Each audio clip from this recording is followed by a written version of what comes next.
Soyez bienvenus, nous sommes heureux de vous retrouver pour International, votre émission sur TV5 Monde, RFI, émission réalisée en liaison avec le quotidien Le Monde. C'est un peu un invité hybride que nous allons recevoir aujourd'hui. Jugez-en, il est cinéaste, l'un des plus célèbres d'Afrique, et c'est aussi, depuis un mois, un homme politique, puisque vous êtes ministre de la Culture de votre pays, le Tchad. Alors, Mahamat Saleh Haroun, merci d'avoir accepté notre invitation. Comment peut-on tout à la fois rester un créateur, forcément libre, et être un ministre, forcément discipliné? Oui, mais écoutez, j'apprends, j'aime bien apprendre, j'aime bien faire les bleus, j'aime bien être en initiation, il me semble que c'est toujours une richesse, donc je vais essayer de me discipliner, mais cela dit, je crois que ce qui a séduit en moi, c'est quand même ma parole libre, donc je vais ne pas la brider, je vais essayer d'être tel qu'en moi-même, je crois que c'est le créateur tel qu'il est, qui a sans doute intéressé les autorités tchadiennes. Vous rejoignez un club très fermé, des créateurs dans le monde qui sont également ministres. On peut penser à PEC en Haïti, on peut penser à Gilberto Gil au Brésil, mais c'est quand même pas la règle du genre. Non, pas du tout. C'est pas la règle du genre, mais dans mon cas, c'est important en fait de l'accepter pour la simple raison que, comme vous l'aviez dit, je suis le cinéaste connu du Tchad et j'ai toujours cette éducation tchadienne qui consiste à dire que celui qui en a, celui qui arrive à s'en sortir, doit tendre la main en fait à ceux qui sont derrière lui. Donc je veux bien perpétuer cette tradition-là, cette culture-là, d'aider en fait ceux qui veulent, ceux qui rêvent de faire du cinéma, qui sont jeunes, qui n'ont aucune possibilité. Si moi je peux en fait partager un peu ce que j'ai pu avoir, c'est déjà ça. Alors, vous allez répondre aux questions de Sophie Malibaud de RFI et de Christophe Chatelot du quotidien Le Monde. Lequel de vous deux pose la première question? Vous évoquez votre pouvoir de création, votre liberté de parole. Est-ce que vous ne craignez pas d'être un peu limité dans cet exercice, sachant que le pouvoir d'Idriss Déby est très critiqué par les organisations de défense des droits de l'homme? Il y a encore là, ces derniers jours, des dizaines d'étudiants qui sont en prison pour avoir manifesté contre le régime qui est en place depuis 26 ans. Est-ce que vous ne craignez pas de ne pas pouvoir dire tout ce que vous avez envie de dire? Non, je crois que non, ça ne me fait pas craindre cela parce que ce que je constate depuis que je suis ministre, c'est qu'il y a beaucoup de gens qui manquent de courage et il me semble que tout homme, en fait, a la possibilité, me semble-t-il, de dire non. En fait, on est doué de conscience, c'est important, et on est capable de dire non. On ne peut pas justifier les choses en permanence en se disant que on n'a pas pu parler, on craignait ceci ou cela.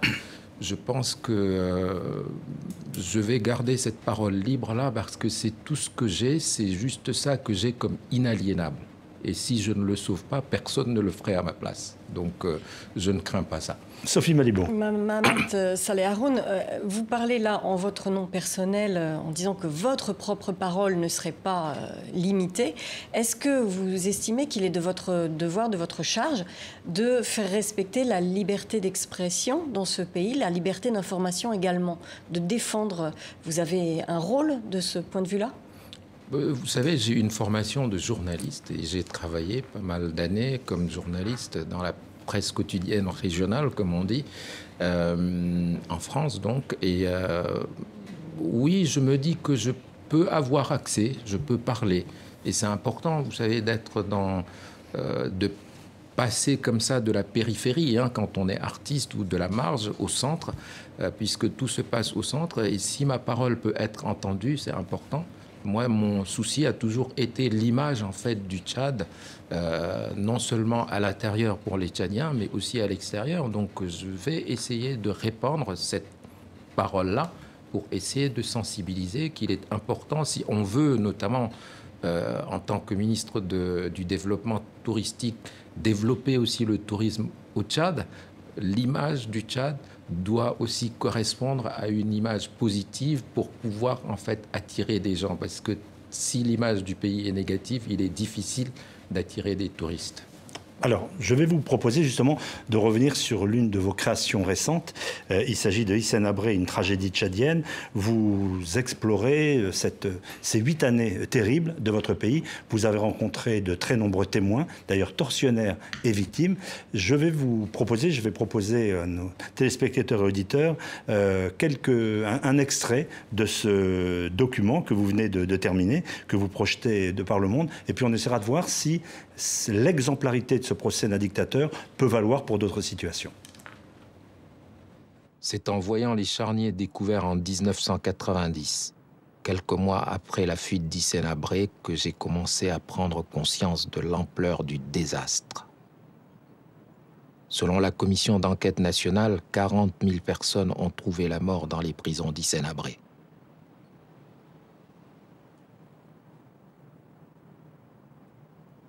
Pour ne pas laisser ces crimes impunis, Clément et d'autres survivants ont décidé de se battre pour réclamer justice. Mohamed Salah Haroun, vous avez donc tenté de comprendre ce qu'était cette période. 40 000 morts, Hissène Habré condamné à perpétuité par un tribunal au Sénégal. Est-ce que vous avez compris ce qui s'était passé dans votre pays? Vous étiez en exil à l'époque, mais comment un génocide peut avoir lieu, qu'il ait lieu au Cambodge, qu'il ait lieu en Afrique? Est-ce qu'il y a une explication? Ou est-ce que ça vous reste incompréhensible? Non, il n'y a pas d'explication en réalité. Et c'est ça qui est terrible. La plupart des victimes, des rescapés de ce régime-là, souffrent de problèmes, mais vraiment psychiatriques énormes, parce qu'ils ne comprennent pas la raison pour laquelle on les a arrêtés, raison pour laquelle on les a torturés, raison pour laquelle on leur a fait toute cette violence. Et il y a 2 jours à peine, j'étais avec Clément Abaïfouta, qui est le président de l'association des victimes, et il n'arrive pas à comprendre. Vous savez, quand on ne comprend pas ce dont on a été la victime, on n'arrive pas à dormir, et ça devient absurde à un moment donné. Plus ça devient absurde et ça devient quelque chose d'irréel et c'est invivable. Et malheureusement pour nous, vous savez, la violence qui est faite à ces gens-là, elle perdure dans la mesure où moi, en m'approchant de ces victimes-là, j'ai eu l'impression, le sentiment d'avoir été victime de cette violence parce que je prends en charge la mémoire de ces gens-là et cette violence, moi non plus, je ne sais pas quoi en faire. Et elle est là maintenant, elle est imprimée dans ma tête. Et pour tout vous dire, quand on a commencé le tournage de ce documentaire, les 3 premières nuits ont été difficiles pour toute l'équipe. On n'arrivait pas à dormir parce que c'était impensable. Sur le plan philosophique, ce sont des choses impensables. Donc les comprendre, c'est presque inhumain. Alors justement, vous parliez de Clément Abaïfoussa, qui est un peu le fil rouge de votre document. C'est cet homme à la tête de l'association des victimes des crimes qui s'exprime. Alors, je l'ai vu s'exprimer par ailleurs dans la presse et il estime qu'il y a encore dans les allées du pouvoir des hauts responsables de la DDS, de ce fameux service qui était la police politique, et il faudrait qu'il y ait encore des poursuites, que l'affaire ne se termine pas avec une condamnation d'Hissène Habré. Qu'est-ce que vous en pensez? Je pense qu'il y a eu une vingtaine de hauts responsables de la DDS qui ont été jugés à N'Djamena. Je n'étais pas sur place et qui ont été condamnés. Est-ce qu'il y en a d'autres? Je vous avoue que moi, j'étais pas à N'Djamena pendant le règne d'Hissène Habré, donc ça, je l'ignore, mais je fais confiance à Clément et à son association. S'il y a encore des hauts responsables de la DDS qui paradent, de porter plainte, en réalité. Et comme il y en a eu 20 qui ont été jugés et condamnés, il est possible de poursuivre aussi les autres. Ce qui a été mis en avant lors du procès d'Hissène Habré à Dakar, c'est justement ce qui se passait à Dakar devant une chambre africaine. Si important pour l'Afrique que les Africains soient jugés pour des crimes universels, j'allais dire, donc soient jugés par des cours africaines. Est-ce que ça a une importance? Pas forcément à La Haye, par la Cour pénale. Pour certains, ça a une importance, pas pour moi, parce que les crimes n'ont pas de couleur, n'ont pas d'identité. cette espèce de faux débat, en fait, initié par pas mal d'Africains qui se veulent intellectuels pour certains, de croire que les criminels africains devraient être jugés en Afrique par des Africains, c'est complètement, c'est comme on dit en anglais, pardon, hein, de le dire sur TV5, c'est un peu fake comme discours, comme raisonnement, c'est pas opérant. Je pense que dès qu'il y a crime, et dès qu'il y a possibilité de juger cette personne n'importe où, il faut le faire. Le plus important pour les victimes, je crois que quand on parle avec elles, peu importe que Hissène Habré soit jugé par des Africains, des Noirs ou en Afrique, ce qu'ils voulaient, c'est que justice soit rendue quelque part, qu'on entende leur souffrance et que celui qui leur a fait du mal puisse répondre de ses actes. Donc c'est vraiment des faux débats. Moi, je ne suis pas pour que les Africains, si cela est possible, très bien. Sinon, on ne peut pas attendre non plus le rythme africain. Déjà, le rythme de la justice, le rythme judiciaire, le temps judiciaire, il est assez lent. En Afrique, il est multiplié par 10. Donc, la Cour pénale internationale, le recours à la CPI n'est pas une perte de souveraineté pour les pays africains? Non, absolument pas. C'est pas une perte de souveraineté. Je crois qu'il faut faire attention parce que il y a des fois des leaders d'opinion ou des intellectuels qui se mettent en avant et qui trimballent tout le monde. Ou des dirigeants politiques. Ou aussi, des dirigeants politiques. Et je pense qu'il ne faut pas suivre. Je pense que la CPI doit exister. Et je suis triste de voir qu'il y a des pays qui se sont retirés de la CPI. C'est vraiment estimer que nos crimes doivent rester entre nous. C'est un esprit très mafieux que de penser que parce que c'est un Africain qui a tué un Africain ou qui a exécuté des milliers d'Africains, il vaut mieux le juger par des Africains. Ça suppose que les autres ne comprendraient pas, qu'il y aurait une explication essentialiste qui ferait que ces crimes-là ne pourraient être jugés que chez nous.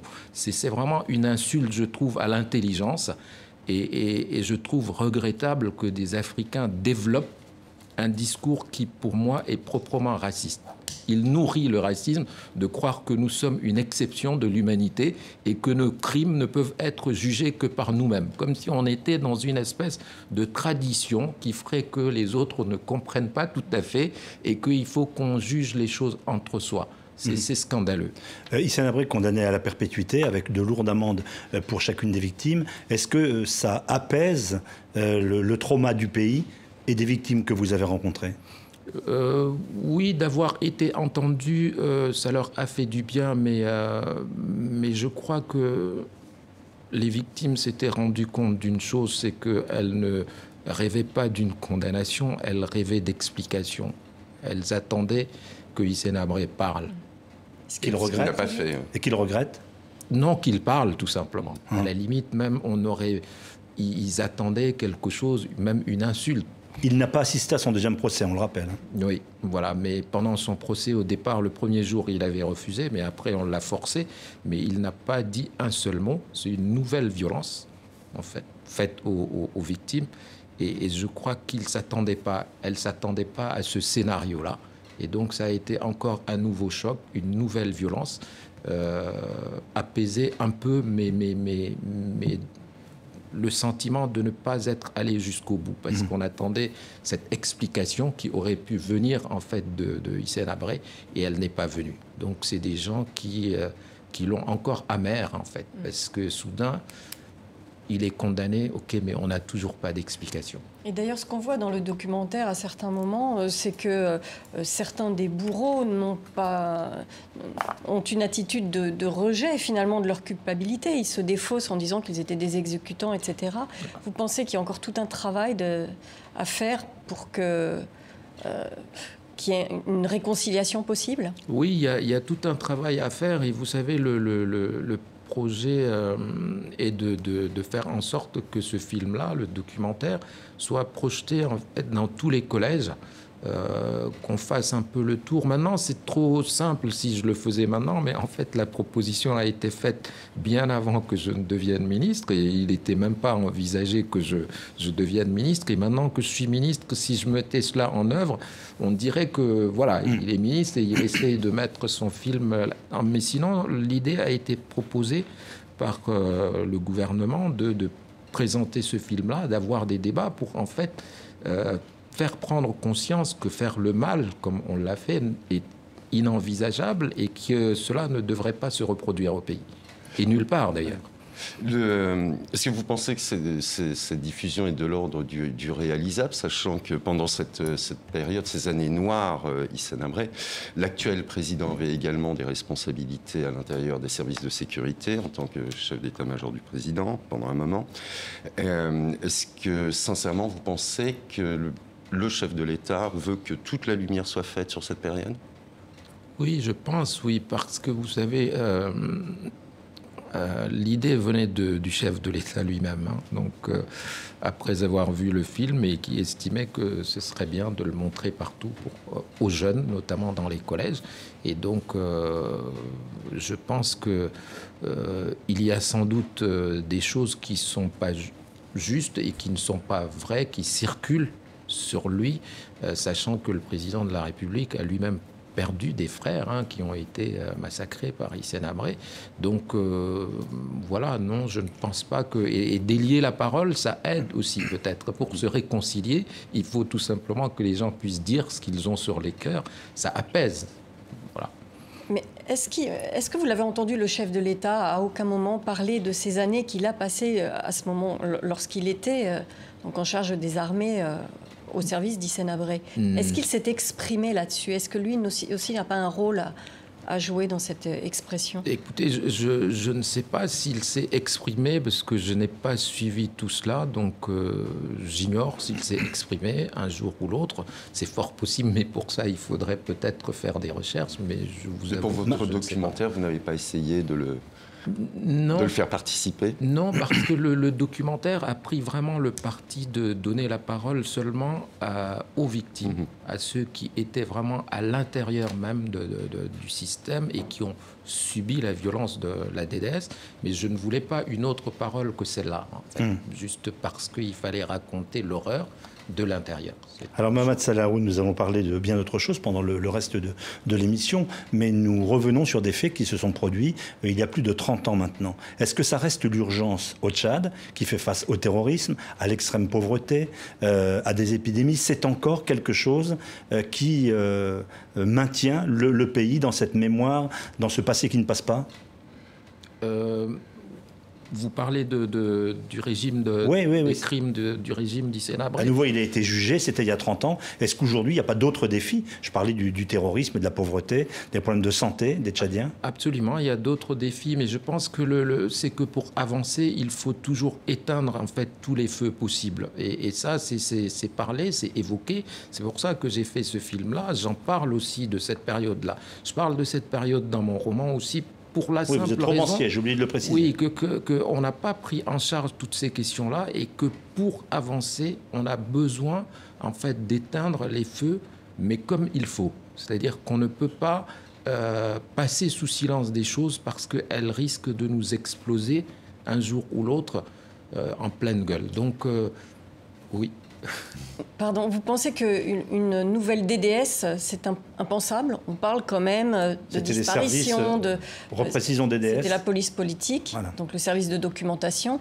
Est-ce qu'une agence nationale de sécurité n'est pas non plus capable de... Enfin, est-ce que c'est un passé révolu? Oui, c'est révolu. C'est révolu parce que quand vous dites cela, en fait, si vous parlez avec les gens qui ont vraiment été emprisonnés, torturés, soit abrés, si vous leur disiez cela, ils vous diraient non, ça n'a rien à voir. Ça n'a rien à voir. Il y a des services de renseignement comme dans tous les pays, mais non, c'est impossible. C'est impossible.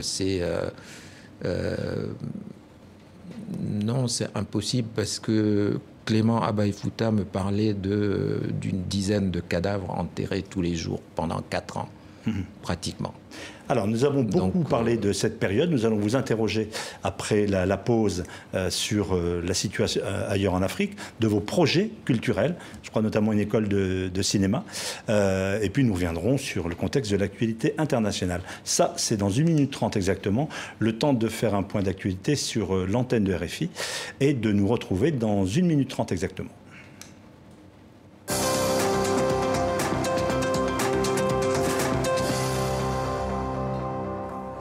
Retour à International, vous êtes sur les antennes de RFI, de TV5 Monde, émission réalisée avec notre confrère Le Monde, notre invité Mahamat Saleh Haroun, cinéaste et ministre de la Culture du Tchad.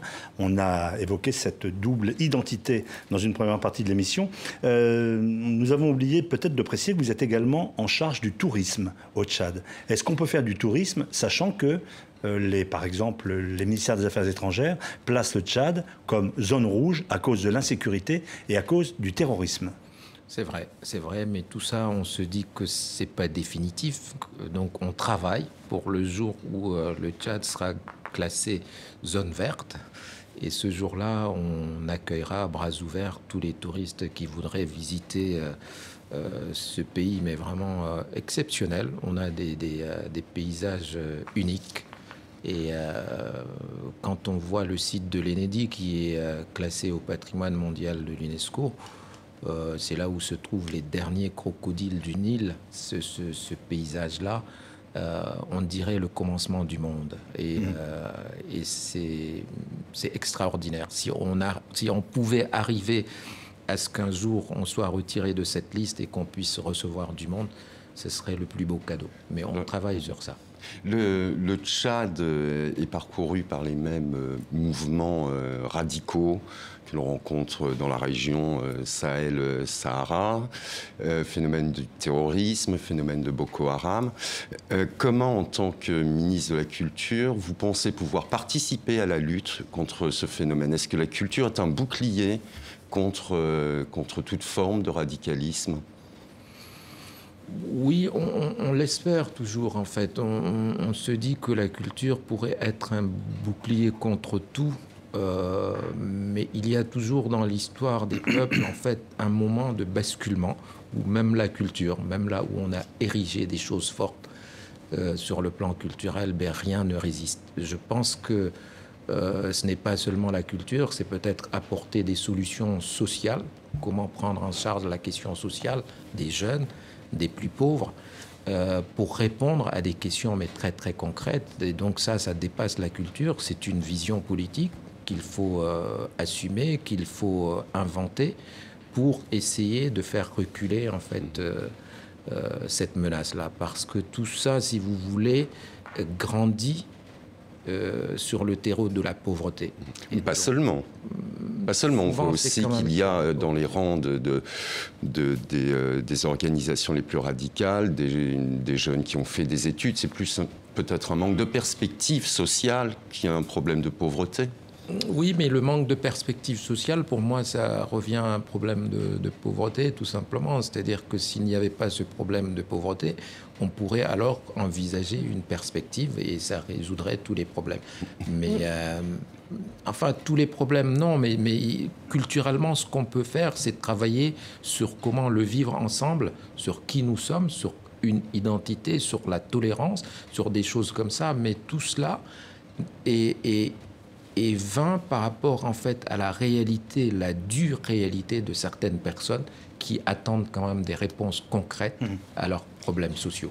Justement, le Tchad est très très impliqué d'un point de vue sécuritaire et sur beaucoup de terrains du Cameroun jusqu'à la bande sahélo-saharienne, jusqu'au Mali. Ça dévore, le budget de la défense, c'est très lourd.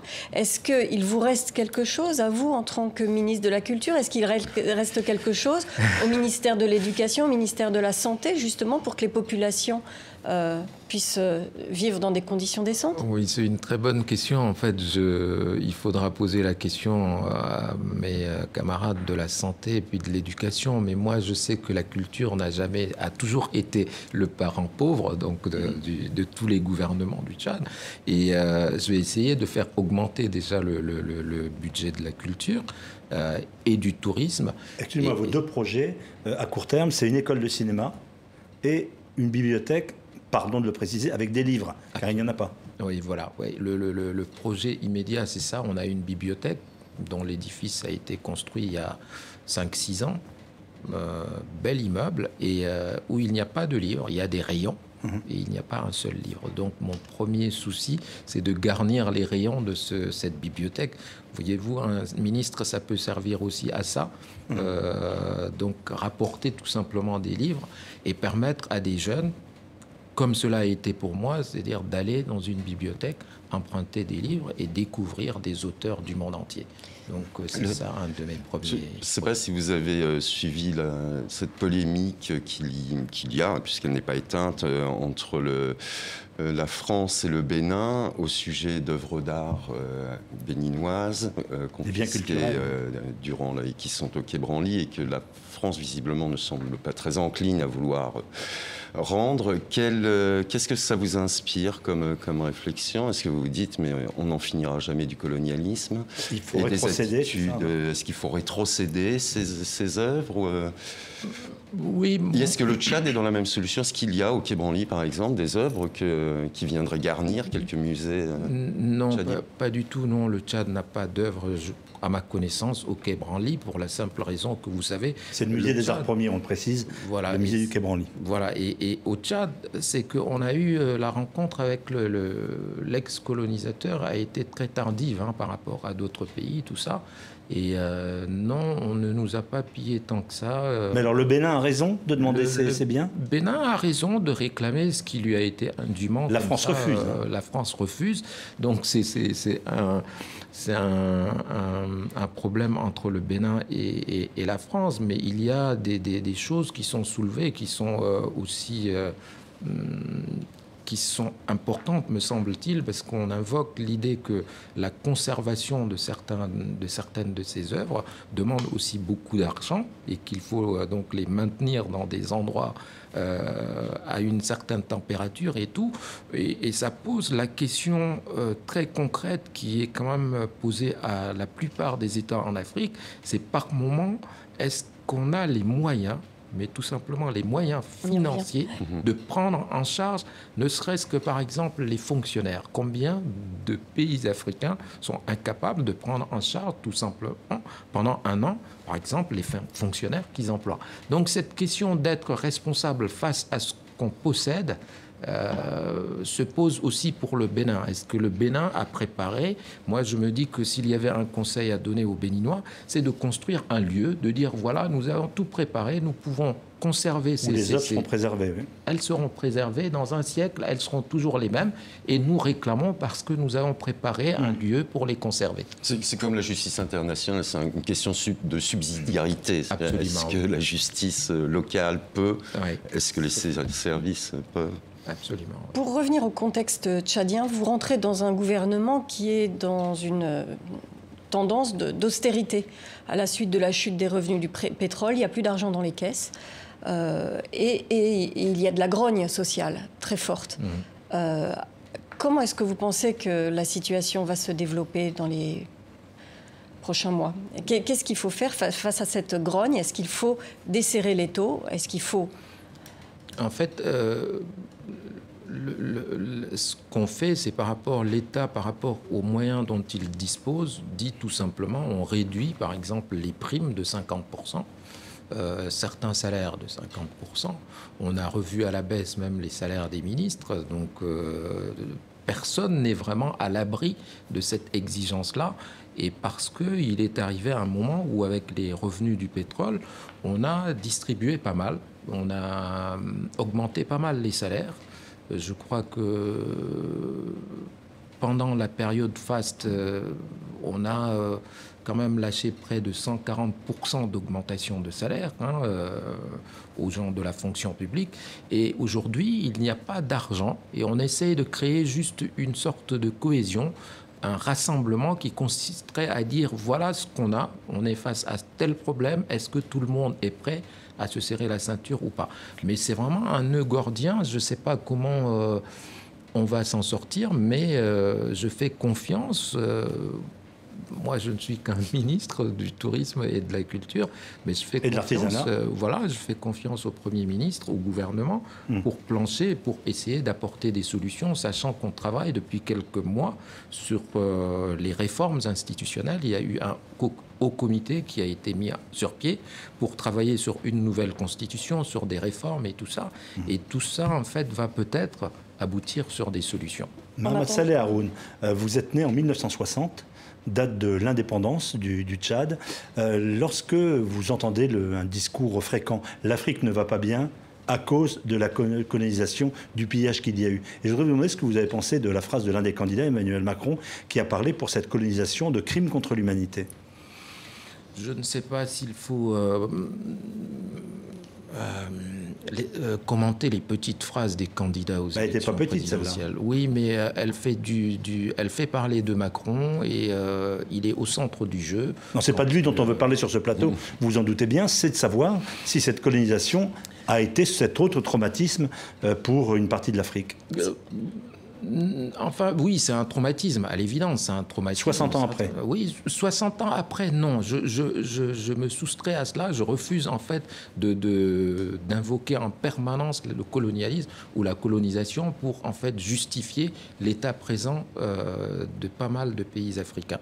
Pour la simple raison que la question à poser et que pas mal de pays africains n'ont pas osé se la poser, c'est tout simplement qu'est-ce qu'on fait ? On a été colonisé, ok, qu'est-ce qu'on fait maintenant? Et on fait quoi? On change le nom du pays, par exemple. La Haute-Volta, on ne sait même pas ce que ça veut dire. Nous sommes sur ce territoire appelé Haute-Volta par quelqu'un d'autre. Donc quelqu'un d'autre nous nomme. La première chose à faire, c'est de dire non, on va se nommer nous-mêmes. Donc il change de nom, il s'appelle Burkina Faso. Au Ghana, Gold Coast, on se dit non, ça veut dire quoi? Pour nous, ça n'a aucun sens. Le Dahomey, etc. Oui. Vous avez une monnaie, le franc CFA, arrimé en fait au franc français, vous l'acceptez pendant 60 ans. Il n'y a pas à l'accepter. Je veux dire, donc la question qui est présente, c'est face à ce problème, qu'est-ce qu'on fait? On ne l'a pas fait. On passe son temps, et moi je ne veux pas faire partie de ce que j'appelle en fait le conclave des pleureuses qui passent leur temps en complainte en disant que la colonisation est responsable de tous les maux.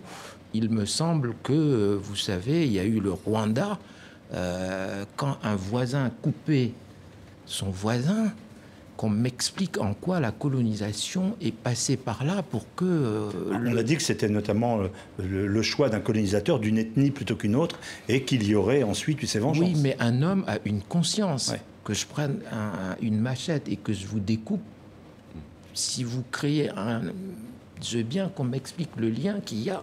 Est-ce qu'on n'a plus de conscience parce qu'on a été colonisé? Et qu'est-ce qu'on dit des Gaulois alors dans ce cas? Donc vous n'acceptez pas cette formule de crime contre l'humanité? Vous la réfutez? Je crois que c'est peut-être un peu exagéré, tout simplement. Je remets tout simplement la colonisation à un moment donné comme une espèce de désir de conquête. On a trouvé des populations et on les a considérées comme des animaux.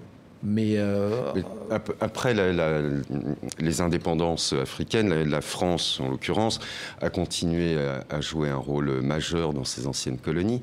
Est-ce que vous pensez qu'aujourd'hui encore, les relations franco-africaines vis-à-vis de son ancien précaré doivent évoluer? Si oui, comment? Est-ce qu'elles sont encore très déséquilibrées, d'après vous?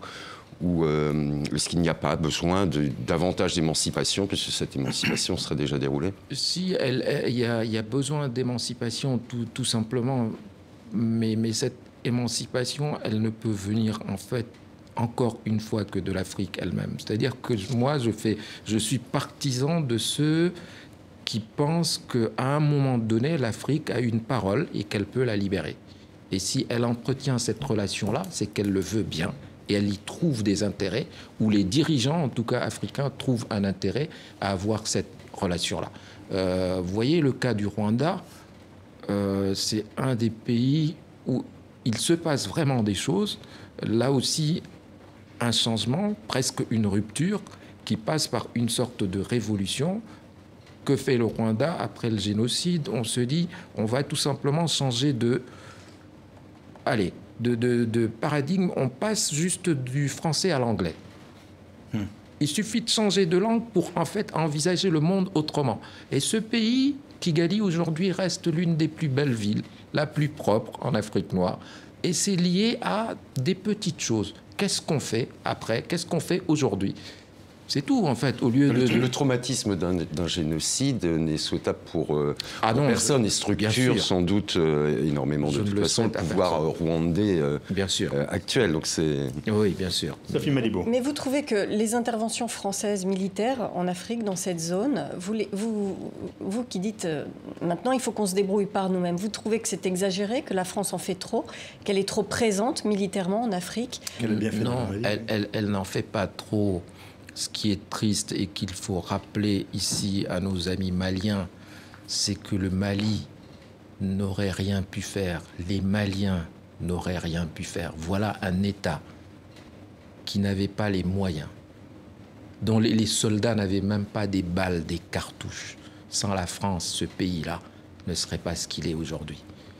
Mais aujourd'hui, est-ce que le Mali est beaucoup plus avancé? Il n'est pas plus avancé, mais sauf qu'on aurait pu avoir tout simplement un État islamique et la répétition, c'est-à-dire de l'histoire arabo-musulmane de l'esclavage, parce que en fait, ce qui s'est joué au Mali, personne ne le dit, mais il faut le redire, c'est tout simplement, peut-être avec l'appui des Touaregs ou tout ça, c'est tout simplement la répétition de l'esclavage tel qu'il a existé il y a plusieurs siècles par les arabo-musulmans dans cette région-là du monde. Il y a une autre intervention française qui prête beaucoup plus à controverse et qui concerne assez directement le Tchad, c'est la Libye. Oui. La chute du régime Kadhafi, à laquelle les Français ont largement participé. Est-ce que la situation libyenne vous inquiète et quelles peuvent être les répercussions directes sur le Tchad? On sait qu'il y a des communautés qui sont à cheval sur les deux pays. Est-ce qu'il peut y avoir au Tchad, comme ailleurs, le risque d'importer cette instabilité du voisin libyen sur votre territoire? Oui, il y a toujours ce risque-là. Vous savez, il y a quelques mois, on a fermé la frontière, en fait, avec la Libye. Elle a été rouverte depuis. Bien entendu qu'il y a un risque, mais encore une fois, et c'est peut-être là que l'Afrique a quelque chose à jouer, c'est comment, en fait, faire en sorte que son point de vue soit respecté, que sa parole soit entendue, mais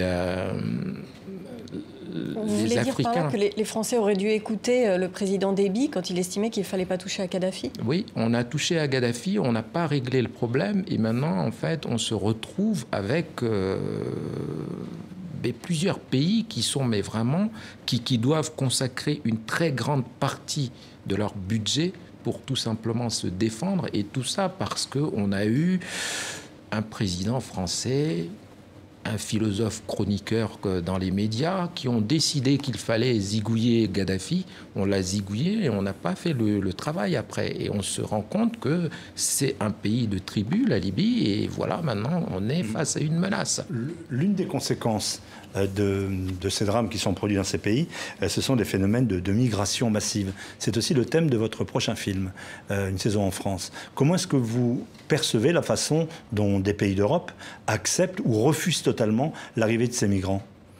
Oui, je suis toujours étonné en fait que quand on se réclame par exemple d'une culture qui serait chrétienne, les racines chrétiennes de la France, comme on dit, que en fait l'accueil de l'étranger puisse poser un problème, parce que la chrétienté c'est quand même ça, c'est la place faite à l'autre, une assiette pour l'étranger, et je trouve dommage que en Europe le mot migrant ait pris autant d'importance, alors que la question qui se pose à un moment donné, c'est celle des réfugiés. C'est celle des gens qui sont des demandeurs d'asile. Et cette confusion, elle est voulue, entretenue quelque part pour que on noie le flot de réfugiés sous le terme de migrants, qui fait penser tout simplement à migration, à immigration, et je trouve ça un peu dommage. Et moi, dans mon film, je parle plutôt de réfugiés, et je rappelle dans ce film qu'en 1938, il y a eu une conférence à Évian, où les démocraties, il y avait le même phénomène, un peu de migration, tout ça, venant des pays de l'Europe de l'Est, enfin Allemagne, Autriche et tout ça. Et à cette époque-là, à la conférence d'Évian, il y a un livre qui s'appelle « La conférence de la honte » sur ce sujet. Les démocraties ont tout simplement dit non et qu'ils estimaient qu'on avait atteint le point extrême de saturation et on avait fermé les portes aux migrants juifs et que j'ai l'impression qu'on assiste à quelque chose qui ressemble à ça. Et ce qui est aujourd'hui dangereux en Europe, c'est que ce qui s'est passé quelque part peut toujours se répéter et que l'Europe est donc porteuse d'une espèce de crypto-nazisme et qui peut revenir. C'est ça le danger. Le danger aujourd'hui, c'est pas la Syrie, c'est pas le danger pour le monde, c'est que en fait le crypto-nazisme se remette en place. Comment vous expliquez dans ces conditions que le président tchadien Idriss Déby ait reçu la candidate la plus réfractaire à l'immigration, Marine Le Pen?